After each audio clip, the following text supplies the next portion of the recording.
ইমানের দাবিতে তারা সত্যবাদী। ইমানের দাবিতে কারা সত্যবাদী, এর বাস্তব একটা ওয়াজ আমি আজকে শোনায় দিব বাবা, দিলটা নরম করে দিবেন গো। একটা ফোঁটা চোখের পানি দেখেন ফলাইতে পারেন কিনা। অনেক হেসেছেন, অনেক মজা নিয়েছেন আমার ভাইরা। আল্লাহ পাক বলেছেন হাসবা কম কাঁদবা বেশি। কান্নার জন্য রেডি হইয়া যাও, আমি দেখব নবীর জন্য কে কাঁদতে পারো। ইমান মজবুত করার জন্য কারা কাঁদতে পারো গো বাবা। ভাই খুব খেয়াল করে শুনবেন বন্ধু, ইমানের দাবিতে সত্যবাদী কারা আমার ভাইরা রে। বাস্তব একটা আলোচনা শোনায় দিই মুসলমান ভাইরা রে, আমার কোনো দিকে কোনো নজর নাই আমার ভাইরা, আমার বন্ধুগণ। বিশ্ব নবী জনাবে মুহাম্মদুর রাসূলুল্লাহ সাল্লাল্লাহু আলাইহি ওয়াসাল্লাম সাহাবায়ে কেরামদের নিয়ে তিনি আলাপচারিতায় ব্যস্ত। হযরত আলী রাদিয়াল্লাহু তাআলা ডাক দিয়ে বললেন, নবী গো আজকে কয়েকদিন যাবত আপনার সাথে আমি আছি। নবী গো আমার বড় মন ব্যাকুল হয়ে গেছে। আমি আমার সন্তানদেরকে দেখব, আমি আমার বিবি ফাতেমাকে দেখব। আমার নবী ডাক দিয়ে বললেন, আলী রে তুমি কি মনে করো বাপ হওয়ার কারণে তোমার দুইটা সন্তানকে দেখার জন্য তোমার মন আনসান করে? আলী তোমার চাইতে বেশি কিন্তু আমার কলিজার টুকরা আমার নানা ভাই দুইটা নাতির দেখার জন্য মন আনসান করে।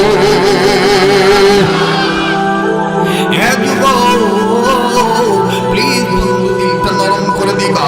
হযরত আলী ডাক দিয়ে বললেন, নবী গো আপনি যদি আমারে ছুটি দিতেন আমি আবার যথা নিয়মে আপনার কাছে আসতাম।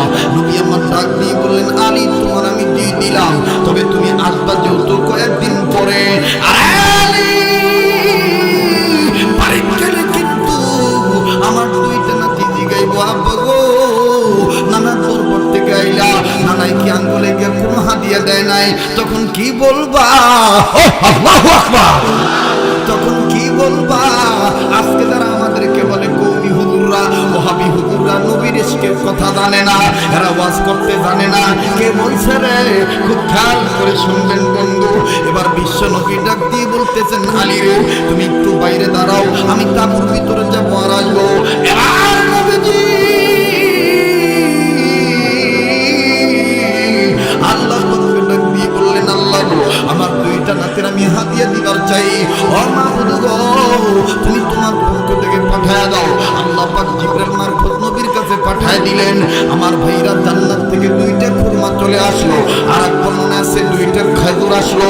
এবং দূরে দিনের রাসূল মদিনার বুলবুল এবার বাইরে এসে ডাক দিয়ে বলতেছেন, আলী রে তুমি হাত পাতো, আমি তোমাকে দুইটা খুরমা বা দুইটা খেজুর দেব। হযরত আলী দুইটা খুরমা খেজুর হাতে নিলেন। আলী ডাক দিয়ে বলতেছেন, নবী গো কোনটা কারে দিতাম? আপনি তো নাম কইলেন না। আমার নবী ডাক দিয়ে বললেন, আলী রে আমার ভালো লাগবে না, তুমি হাত খুলে দেখো আমার আল্লাহ রাব্বুল আলামিন এক একটা খেজুরের গায়ে এক এক বান্দার নাম লেখা দিয়েছে। আমার বাইরে হযরত আলী হাত খুললেন, একটার মধ্যে লেখা আছে হাসান আর একটার মধ্যে লেখা আছে হোসাইন। এ বন্ধু খুব খেয়াল করে শুনবেন বাবা। এবার হযরত আলী পকেটের মধ্যে খুরমা খেজুর পকেটে নিয়ে নিলেন, নিয়ে রওনা দিয়ে দিছে। ভাই গো সন্তানদের কাছে বাবা যাবে, বাবা সন্তানদের দেখবে, বিবিকে দেখবে, বিবি তার স্বামীকে দেখবে। প্লিজ বন্ধুরা একটা দিকেও নজর দিবেন না, আমার দিক তাকাবেন বন্ধু, মনোযোগী হয়ে যাইবেন আমার ভাইরা রে। আল্লাহর নবীর সাহাবী হযরত আলী রাদিয়াল্লাহু তাআলা আনহু তিনি যখন রওনা দিলেন, আলী ডাক দিয়ে বললেন, আল্লাহ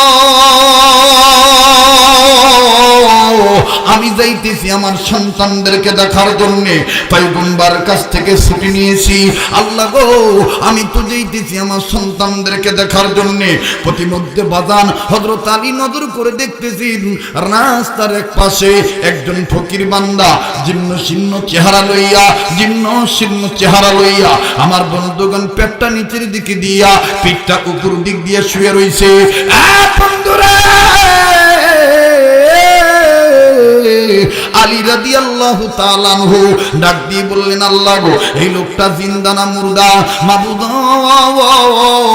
এই লোক জিন্দা না মুর্দা আমি তো জানি না আল্লাহ তবে আল্লাহ গো কিয়ামতের ময়দানে তুমি তো আমারে ধরতে না পারো আমার কাছে জবাব যেন না চাও আমি যেহেতু পয়গম্বরের খাঁটি সাহাবী আমি হযরত আলী আমি এই লোকটাকে এখন সালাম দেব সালামের জবাব পাইনি আমি বুঝে নিব লোকটা জিন্দা কারণ আমার নবী শিক্ষা দিয়েছে আসসালামু ক্বাবলাল কালাম কথা বলার আগে জোরে বলেন কথা বলার আগে এইবার হযরত আলী কাছে যাইয়া লোকটারে কিরে বেটা কি খাস তুই মানে বাদাম খাসে না ওয়াজ নষ্ট করস কে লিগা কত কষ্ট করতেছি দেহস না আমি আবার আস্তে কথা কইতারি না এইটা আমার পজিশন কত বক্তা কয় কয় যে আমি এত চিনলাম এই কয়েকদিন পরে তো আপনি বাদ হয়ে যাবেন আমি তুই বাদ করতে পারবি খোদাই যেদিন অফ করে দিব সেই দিন আর কেউ ধরে রাখতে পারতো না কথা কোন ঠিক কিনা আল্লাহ এক একটা মানুষকে এক একটা কোয়ালিটি দিয়ে বানাইছে ঠিক না ভাই তো এবার হযরত আলী এই কেউ ডিস্টার্ব দিবি না যুবক ভাই সোনার ভাইরা কলজার ভাইরা আমার হৃদয়ের স্পন্দন ভাইরা প্লিজ মহব্বত করতেছি বড় মেহনত করে কথা বলতেছি কথা বলার আগে কি করব যারা বলেন কি দেব ইমানদারদের লক্ষণ আগে সালাম দেওয়া ইমানদারদের লক্ষণ কি আগে এবার হযরত আলী কাছে যে বোঝা যাইতেছে না লোকটা মরা না জিন্দা কাছে যে সালাম দিছে আসসালামু আলাইকুম উত্তর দেওয়ার দরকার ছিল ওয়া আলাইকুম আসসালাম ঠিক না কিন্তু এটা না দিয়া বেড়াই কতই কইতারি না বেড়ে মরে না জিন্দে ইডো না বেড়ে ফাল দে উঠতে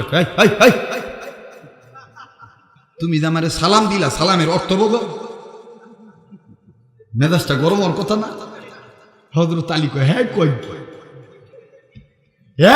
কি আল্লাহ রাসূল আমার সম্পর্কে কইছে আনা মাদিনাতুল ইলমি ওয়া আলাইকুম বাবুহা আরে হ্যাঁ কই আমি বলি সালামের অর্থ বুঝি না হযরত আলী কইতেছে মনে হয় বুঝে নাই আমি আবার সালাম দিই এখন একটা কায়দা শিখাই দেয় আমল শিখাই দেয় আমাদের দেশে দেখবেন কিছু লোক ইমাম সাহেবের মাঝে মাঝে সালাম দেয় বাজারের মধ্যে ইমাম সাহেব কিন্তু মোবাইলে ব্যস্ত থাকে অথবা তরকারি কিনার দান্দায় থাকে হ্যাঁ তো ভাবলি ভাই সালাম দিয়ে বলিছে হুজুর খেয়াল করে না যাই হুজুর সালাম দিছি তো এটা শরীয়তের বরখেলাপ এটা সুন্নতের বরখেলাপ রাসূল বলছেন কেউ যদি তোমার সালাম খেয়াল না করে তুমি আবার কইবা আসসালামু আলাইকুম তুমি কইবা না যে সালাম দিছি আবার যদি খেয়াল না করে তাহলে তুমি আবার কইবে আসসালামু আলাইকুম সাহাবীরা প্রশ্ন করলেন ইয়া রাসূলুল্লাহ একবার সালাম দিলে 90টা নেকি পাবো হ্যাঁ আমি তো 3বার যদি দিই তাহলে 3বারই কি নেকি পাবো রাসূল কইতেছে তোমার নেকি তুমি পাইতেই থাকবা সুবহানাল্লাহ বলে তো হযরত আলী কইতেছে মনে হয় হ্যাঁ বোঝে নাই আমি আবার সালাম দিই ডাক দিয়ে আসসালামু আলাইকুম হে বেটা আবার ডাক দে আরে বুঝছি তো কিন্তু তুমি উত্তর দাও সালামের অর্থ বোঝো সালাম মানে দোয়া করা তুমি আমার লেগে দোয়া করতেছো আল্লাহর পক্ষ থেকে আমার উপর রহমত বর্ষণ হোক শান্তি আয়ুক আরে আমার ফেটে ভাত নাই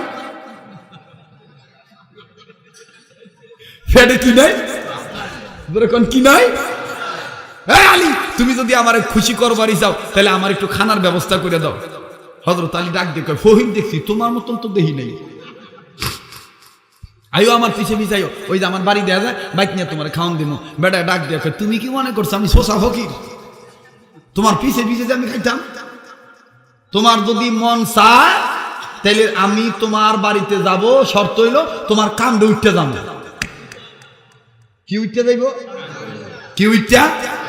কি উঠটা আমরা হইলে কি করতাম সোরা তোর ঠ্যাং না গেলাম বিকাই তো দেই না ঠিক কিনা বলেন হযরত আলী রাগ হয় নাই হযরত আলী রাগ নয় একটু চোখটা বন্ধ করছে সাথে সাথে কানের মধ্যে আওয়াজ আইছে কেডাই জানি ডাক দিয়া কয় ও আম্মা সাইলা ফালা তানহার আল্লাহু আকবার কইবেন না ওলামায়ে কেরাম এখানে আছেন, আপনারা তো বুঝে নিতেছেন। আমার ভাইরা হযরত আলীর কানে আওয়াজ আইলো, ও আম্মা সাইলা ফালা তানহা, সাইলকারীকে খালি হাতে ফেরত দিও না। আল্লাহু আকবার। হযরত আলী কয়, বুঝছি এটা মাওলায়ে কারীমের খেলা। আচ্ছা বেটা ওঠ, ওঠ কান্দে। ফহিরের কান্দে লইছে, কান্দে লই এখন উঠছে না। এখন ফহির বেটা তুই বালা মতন বইয়া থাক, বালা মতন বইয়া না থাক। হযরত আলী হাঁটতাছে, হ্যাঁ করে কি মাঝে মাঝে খালি ফা উঠাইতেছে আলীর কান্দের মধ্যে। হযরত আলীকে পারতি না এই কান্দের মধ্যে, নবী উঠতে পারছে, নবী হাত রাখছে, নবীর উঠাইতে চাইছিলাম, পারি নাই। এরপর থেকে নিয়ত করছি কেউ আমার কান্দ আর ফাও রাখতে পারতো না। এই লোকটা ডাক দেখো, তাহলে গল্পটা একটু শোনাও, গল্পটা একটু শোনাও। হযরত আলী ডাক দেখো, একদিন কাবা ঘরে মূর্তি ভাঙ্গার লেগে রসুল ঢুকছে, রসুল দেখতেছি পা উঁচা করে খালি ভাঙ্গার লেগে উস্কাইতেছে। আমি আলী তখন কইছি, হুজুর আপনি এত কষ্ট করেন কে, আপনি আমার কান্দে তোলেন, আমি আপনার উস্কাই ধরি। আমার নবী তখন কইছিল, আলী তুমি আমার ওজন সইতে পারবা? তো না হযরত আলী কয়, হুজুর এটা কোন কি, 80 মণ লোহার ওজনের দরজা তুইলা ফেলাইছি, আর আপনি মোহাম্মদ নবী কদ্দুর ওজন হইবে?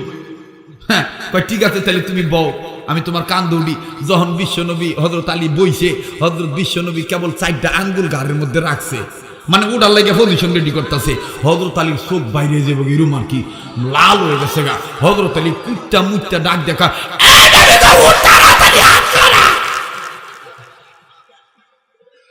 আরে কি হয়েছে?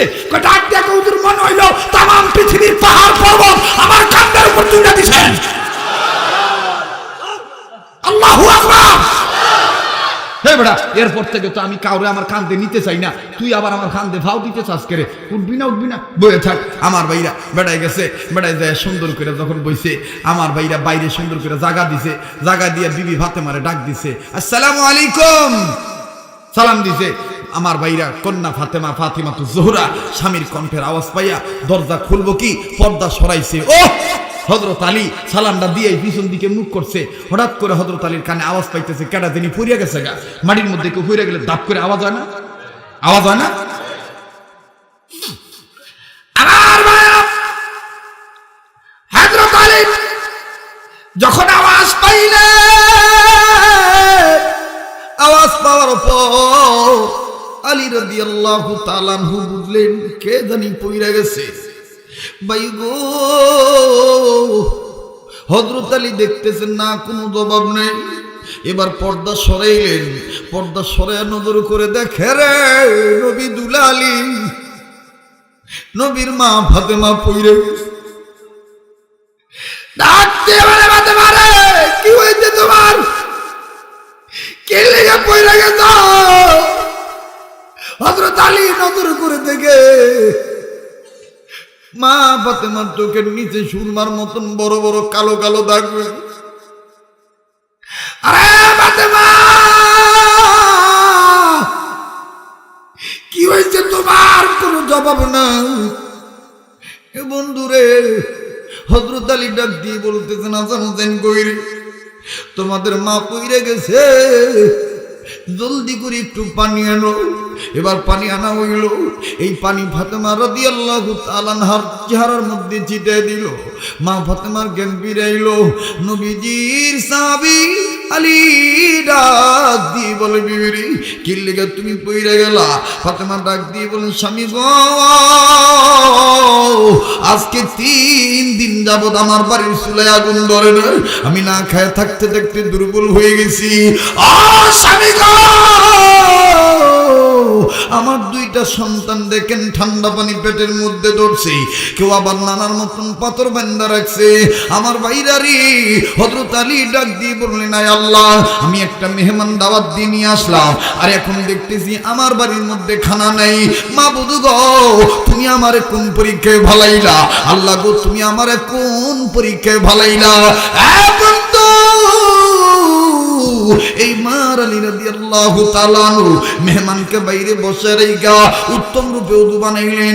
উত্তম রূপে ওযু বানাইয়া নামাজের মুসল্লা বিছাইয়া 2 রাকাত নামাজ আদায় করলেন। নামাজ আদায় করে ডাক দিয়ে বললেন, আল্লাহ, আমি তোমার দরবারে বলি, আমার হাসান হোসেনের জন্য খাবার চাই না, আমার মেয়ের জন্য, আমার স্ত্রীর জন্য খাবার চাই না, আমার নিজের জন্য চাই না। মাবুদ গো, মেহমানকে আমি কদর করব, আমি বাইরে মেহমান বসে রাখছি। আল্লাহ গো, তুমি জান্নাত জান্নাত থেকে খানার ব্যবস্থা করে দাও। আমার ভাইরা হযরত আলীর দোয়া আল্লাহ কবুল করে ফেলেছেন।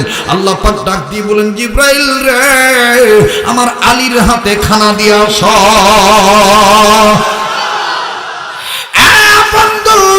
নবীজির জামাই আমার বাইরে কন্যা ফাতেমার স্বামী এবার যখন খানা পাইল, এবার বলেন তো দেখি, দুনিয়াতে পোলাও বিরিয়ানি পাক করলে গ্রান আছে না নাই?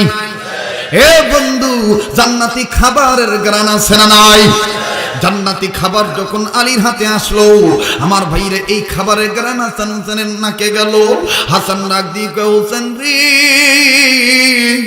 বাবাই বুঝি খাউন লইছে, বাবাই আমরা না দিয়া কই যায় দেখতো দেখি। হযরত হাসান ডাক দিয়ে কয়, ওই তো বাবাই যায়। বাবা এবার খাউন নিয়ে আমার বন্ধুগণ গেটের বাইরে মেহমানকে দিতে যাইব।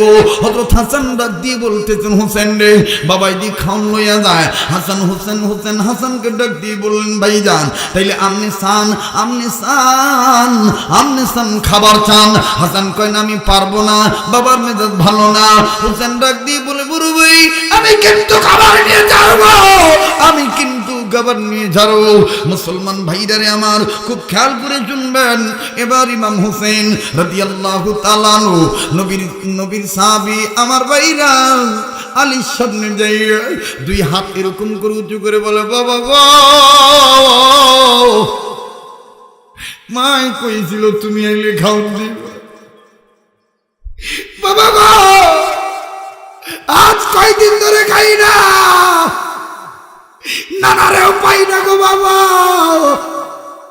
ও বাবা, এই দেখেন পেটের চামড়া পিঠের লোকে লেগে গেছে। হযরত আলী হাসানকে কিন্তু ধমক দিছে। এবার আলী ডাক দিয়ে কয়, হোসেন রে, তোমার জন্যই খানা না।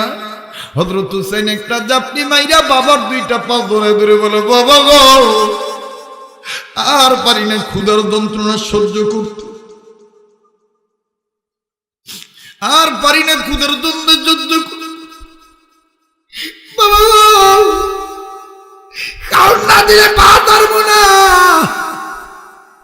আমার ভাইরা, আমার বন্ধুরা রে, হুসাইন যখন আলীর পা ধরা, আলী চক্ষু বন্ধ করছে, সাথে সাথে হযরত আলীর কানের মধ্যে আওয়াজ আইছে, ইন্নামা আমওয়ালুকুম ওয়া আওলাদুকুম ফিতনা। আলী রে, দুনিয়ার মাল ও দৌলত, সন্তান কিন্তু ফিতনা হইতে পারে। হযরত আলী ডাক দিয়ে বলে, খোদা রে, তুমি আমার মনে হয় পরীক্ষা করতেছ। না, আমি পরীক্ষায় ফেল করবো না। ডাক দিয়ে বলি, খোদা রে, দুনিয়ার কোন বাবা যে সন্তানের শুকনা মুখ দেখা চলে যাইতে পারে? আল্লাহ, আমি কিন্তু ফেল হব না। এইবার হযরত আলী কয়, পাও ছাড়ো না, ছাড়বো না, পাও ছাড়ো না, ছাড়বো না। হযরত আলী দুনো পার মধ্যে একটা পাও ঝিটকানি মারলেন। যখন ঝিটকানি মারছে, ইমাম হোসেন শিক্ষা পড়ে গেছে। ইমাম হোসেন পড়ে গেছে। আলী সামনে যায়, দরজায় ব্যাগ পাতিছে, বাইরে ভিতরে। হযরত হুসাইন দাঁড়া গেছে, দুলাবালি যাইরা ডাক দি কয়, আল্লাহ রে, ও আল্লাহ, আমি কিন্তু আমার বাবার নাম ধরে ডাক দিব, তুমি রাগ হইবা না। আল্লাহু আকবার। এবার হযরত ইমাম হুসাইন পিছন থেকে ডাক দিয়ে বলে, বাবা,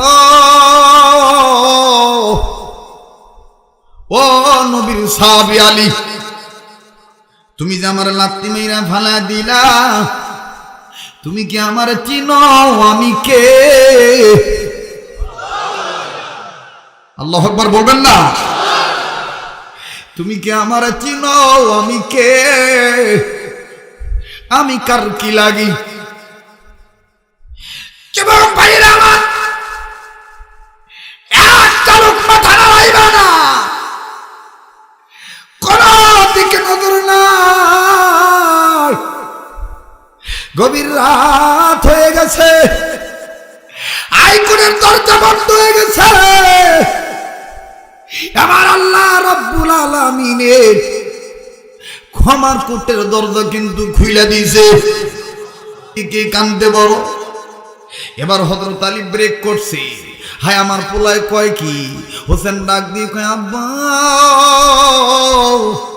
তুমি কি আমারে চিনো? আমি কি, আমি কে? হযরত আলী ডাক দিয়ে বলতেছেন হোসেন মানে ওই দিনের কথা কয়। কয় কোন দিনের কথা? প্লিজ দিলটা নরম করে দেন। ওই দিনের কথা গো, এই তো কিছুদিন পূর্বে আল্লাহর নবী কইছে আমি ওয়াজ করব। ইমাম হোসেন দাঁড়া কয় না না না না না ভাই, আজকের ওয়াজ আমি করব, আজকের ওয়াজ আমি করব। নবী কয় তোমারে পারমিশন দিলাম। ইমাম হোসেন দাঁড়ায় গেল। ইমাম হোসেন দাঁড়াইয়া বন্ধুরা, ইমাম হোসেন দাঁড়া ডাক দিয়ে বলতেছে নবী গো আজকের ওয়াজ আমি করব। নবী কয় তোমারে পারমিশন দিলাম। এবার ইমাম হোসেন দাঁড়া গেলেন। ইমাম হোসেন দাঁড়া ডাক দিয়ে বলতেছেন না না গো আমি কিন্তু এখন বক্তা আর উপস্থিত সবাই হলো শ্রোতা। এখন আমি বলতে চাই আল্লাহর কাছে শুকরিয়া আদায় করি যে আল্লাহ পাক নবী সাহেব আমারে বক্তা বানাইছে। এবার ইমাম হোসেনকে সাহাবায়ে কেরাম ডাক দিয়ে বল হোসেন ওয়াজ তুমি জলদি করো, জলদি করো, কি বলবা? এবার ইমাম হোসেন ডাক দিয়ে বলে নবীর সাহাবীরা রে আমি কিন্তু বক্তা, তোমরা হইলে শ্রোতা। আমি একটা কথা জিগাইতে চাই, এ বন্ধু হোসেন কেন বলছেন আমি কে? এই কের ব্যাখ্যা আমি শুনাইতেছি। খাউনটা কোথায় দিল, কারে দিল, বাইরের মেহমান কে, তার পরিচয় অবশ্যই বলবো। আমি কিন্তু ফাঁকি দামি না লোক না, আমি আপনাদেরকে শোনাবো। কিন্তু বাদান্ডি ঘটনাটা পরিষ্কার করে আমি বলে দিই। ইমাম হোসেন ডাক দিয়ে বলতেছেন আমি কে, আমি কে, আমারে তুমি চিনোনি? এবার ইমাম হোসেন দাঁড়ায় ডাক দিয়ে কয় নবী সাহাবীরা বলেন তো দেখি। নবী বড়